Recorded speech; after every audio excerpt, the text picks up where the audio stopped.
Cerita novel Kaisar Penentang Langit. Selamat menyimak dan menikmati. Bab 3022. Pada saat ini, di dalam Tianzong, tatapan Lin Yan membara. Melalui kata-kata Lin Sengbu, King Chen Taiyuer, dan yang lainnya, ia telah mengetahui sesuatu tentang peristiwa 6 bulan terakhir. Di alam Tiangeng, berbagai ras muncul. Bahkan klan binatang kuno telah muncul secara signifikan. 5 bulan yang lalu, mereka telah berpartisipasi dalam kompetisi jenius 10.000 ras dan bahkan berhasil masuk 10 besar.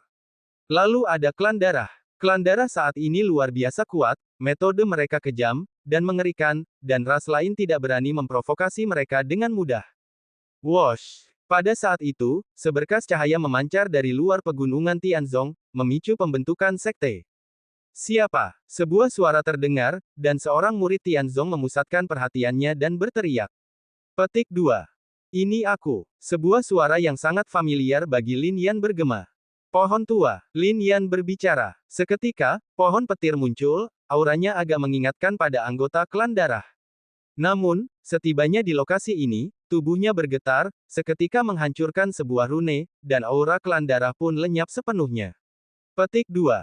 Kaulah pohon bernafsu. He Jiu menatap Lei Su dan berkata, "Ah, pohon tua, aku ingin menjadi leluhur pohon ini.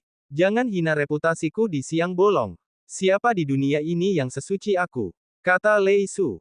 Namun kemudian Lin Yan menatapnya, dengan sedikit kesungguhan di matanya.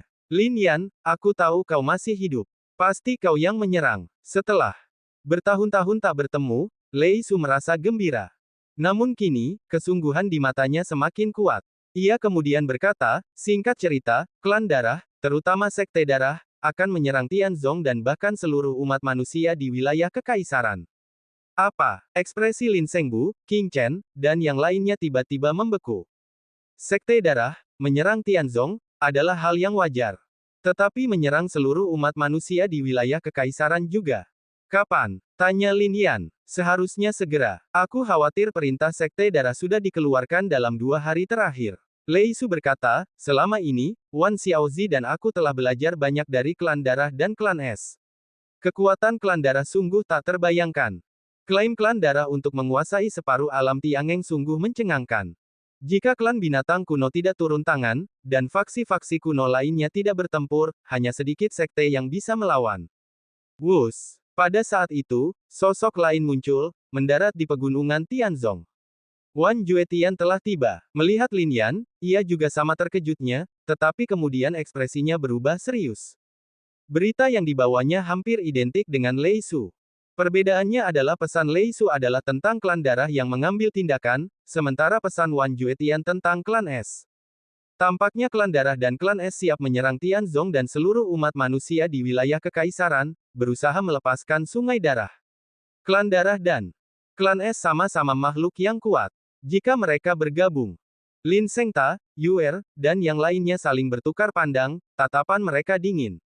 Jika kekuatan ini bertindak, itu memang akan membawa bencana tak berujung bagi umat manusia di wilayah kekaisaran. Sebarkan berita ini. Mata Lin Yan berbinar. Kemudian ia bergerak dan berkata, tetaplah di pegunungan Tianzong. Melihat kepergian Lin Yan, semua orang tahu bahwa dalam krisis seperti ini, Lin Yan pasti akan melakukan sesuatu. Klan darah dan klan es tidak hanya memiliki kaisar langit, tetapi bahkan takut. Bahkan setengah langkah menuju reinkarnasi. Gumam Lei Su dan Wan Juetian. Mereka telah bergulat dengan dua faksi ini selama berhari-hari dan mengetahui kekuatan mereka. Lin Yan, menghadapi kekuatan gabungan ini, apa yang akan dia lakukan? Pada saat ini, aura Lin Yan tertahan dan terkurung. Membuatnya sulit dideteksi oleh kultivator manapun. Dalam sekejap, ia tiba di luar Tianjifang. Kemudian, jejak aura dilepaskan. Namun, aura itu sangat lemah.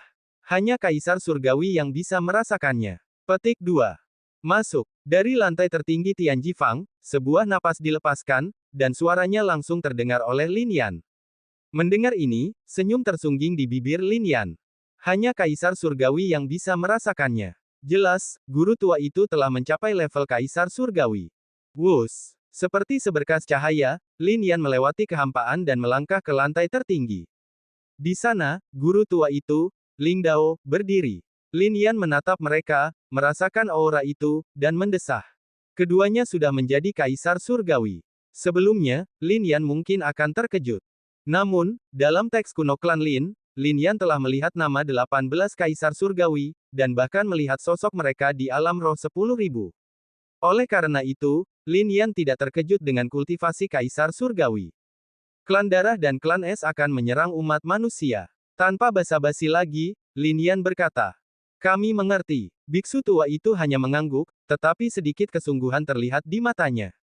Kemudian, Lin Yan berdiri, ia tidak punya waktu untuk berlama-lama.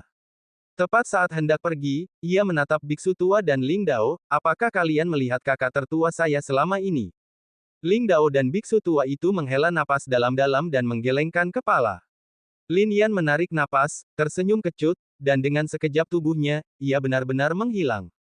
Ketika ia muncul kembali, ia berada di luar sekte pembunuh darah.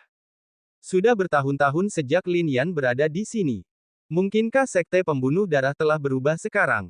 Saat itu, sebuah batu dari sekte pembunuh darah memancarkan aura berapi-api, sangat mirip dengan api surgawi, di atas kepala manusia berwarna merah darah. Bertahun-tahun telah berlalu, dan tak seorang pun tahu apa yang terjadi pada batu itu. Namun, tepat saat ia hendak melangkah masuk, dua sosok tiba-tiba muncul. Mereka adalah dua wanita. Salah satunya adalah penguasa suci klan hantu. Klan surgawi sedang dalam krisis, dan alun-alun rahasia surgawi turun tangan. Dan di dalam aura misterius itu terdapat penguasa suci klan hantu.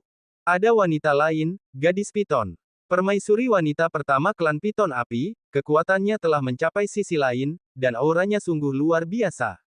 Klan Piton Api kita telah bersiap selama bertahun-tahun, dan kali ini kita bisa bertindak, kata gadis Piton. Klan hantu juga, kata penguasa suci klan hantu. Lin Yan terkekeh, lalu menggelengkan kepalanya. Hubungan klan hantu denganku sudah diketahui banyak pihak. Untuk saat ini, kita akan tetap bersembunyi. Tidak perlu bertindak kali ini. Mengenai klan Piton Api, bertahun-tahun yang lalu, Lin Yan mengunjungi Gunung Piton Api dan memulai sebuah rencana besar. Apakah kau pernah berhubungan dengan klan naga kuno? Lin Yan menatap gadis Piton. Ya, ia tidak menyembunyikan apapun dari kata-kata Lin Yan. Klan Piton Api tidak boleh diganggu. Lin Yan langsung berkata. Mendengar ini, ekspresi gadis Piton tetap tidak berubah. Ia mematuhi perintah Lin Yan. Kakek berkata bahwa klan Piton Api akan mampu bangkit dan berubah menjadi naga di masa depan.